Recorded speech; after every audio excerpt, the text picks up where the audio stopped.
Well, welcome to the 700 Club. Talks begin this weekend between the U.S. and Iran. This could be Iran's last chance to avoid a military strike on its nuclear program. Leaders in Israel are concerned that Iran might drag out the talks and keep their program going. Julie Stahl brings us the story from Jerusalem. The U.S. Iran nuclear talks begin this weekend as a new report warns Iran's nuclear threat has worsened significantly. The Institute for Science and International Security warns that Iran has improved its nuclear weapons capabilities, that it takes less time to build those weapons, and that the idea of building them has gained more acceptance in Iran. The report also says the nuclear threat from Iran has increased significantly since February of last year. President Trump already warned Iran it has about 2 months to come to a deal or face military strikes. We have a little time, but we don't have much time because we're not going to let them have a nuclear weapon. Can't let them have a nuclear weapon. Warning that Israeli security is on the line, former Israeli ambassador to the U.S., Michael Oren, writes the Americans could agree to a deal that lets the Iranians once again keep their nuclear facilities and centrifuges intact. Another Israeli concern is the Iranians will stall for time to finish developing such weapons and get ready to repel any attack to destroy their nuclear facilities. Iran denies it's building nuclear weapons. We will provide whatever guarantee necessary to prove we are not seeking a nuclear bomb.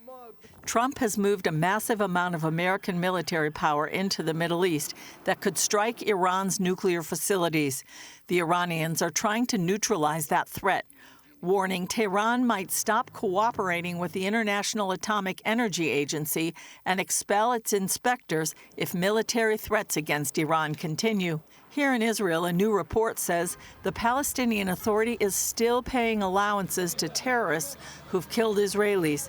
The PA insists it stopped the infamous pay-to-slay program, but the watchdog group Palestinian Media Watch points out one PA employee's publication admitted some money being paid out is specifically for martyrs, prisoners, and the wounded.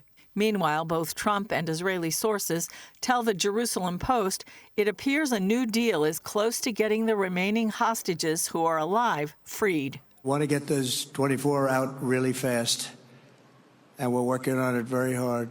This comes after freed hostages traveled to Washington.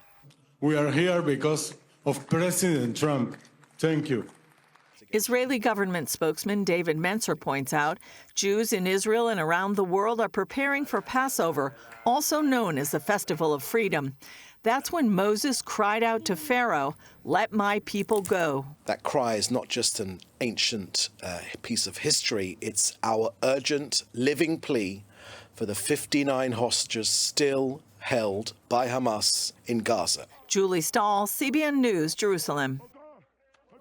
Our CBN News Middle East Bureau Chief is with us, Chris Mitchell, joining us now live from Jerusalem. So, Chris, what are the concerns in Israel about a possible deal with Iran? Well, Gordon, I think the main concern is that Iran will simply delay the talks. On the other hand, while pursuing a nuclear weapon, the Iranians are masters at negotiations and at delaying. So Israelis here wonder how long are the negotiations going to continue? What are the goals? What happens if the talks fail? On the other hand, it seems to be likely the U.S. and Israel, especially after that meeting the other day with Trump and Netanyahu, they have a plan and a timetable. President Trump, as you heard in Julie's report, he makes it very clear. If Iran doesn't agree to a deal, the military option is on the table. And some are wondering why the talks. Some believe Trump wants to give Iran one last chance to stop its nuclear program before a military option. And some here in Israel believe this may be the best opportunity, the best window to destroy Iran's nuclear sites. They have U.S. diplomatic support, U.S. military support. Just a few months ago, Israel had none of that, and now the circumstances have really changed dramatically, Gordon. Well, you reported yesterday that a leading Muslim scholar had issued a fatwa calling on all Muslims, I'll underline that, to wage jihad against Israel to end the war in Gaza. Is this part of the Muslim Brotherhood? What's the source of this fatwa? Well, it's a Dr. Ali Karadagi. He called for the fatwa. 14 other scholars signed the fatwa. They called for a global mobilization, politically, economically, and even military, to isolate Israel. They accuse Israel of a genocide in Gaza. But Egypt's Grand Mufti, he condemns this fatwa. He calls it irresponsible. It could inspire individual acts of terror. On the other hand, Gordon, I would say here in Israel, they're reminded of the line from the Passover Seder that they're going to be celebrating tomorrow night. In every generation, they rise up again to destroy us. But the Holy One, blessed be he saves us from their hands. What can you tell us about this new report that the Palestinian Authority is still having its pay-to-slay program?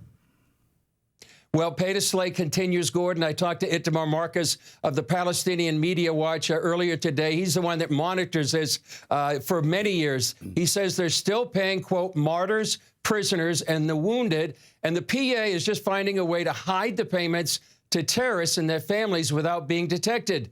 They used to do it by direct deposit. Now they're doing it through the post office. And it really just seems to be endorsing President Mahmoud Abbas's pledge. He said if the PA would be left with 1 penny, it would be paid to the families of the martyrs and their prisoners. And he seems to be holding up to that pledge and just trying to hide what they're doing to pay the terrorists and their families. Well, shouldn't we just hold them to that and shut off all funds until that stops and say, okay, if you want to get down to your last penny, be our guest? Well, we know right now that the Trump administration has frozen security services funding to the PA. That's about $600 million. And they've also frozen USAID funds, where some of that was used to pay the terrorists as well. So the Trump administration seems to be trying to turn off the spigot to the PA. All right. Well, Chris, thanks for the report from Jerusalem. You're the watchman on the wall. Thanks, Gordon.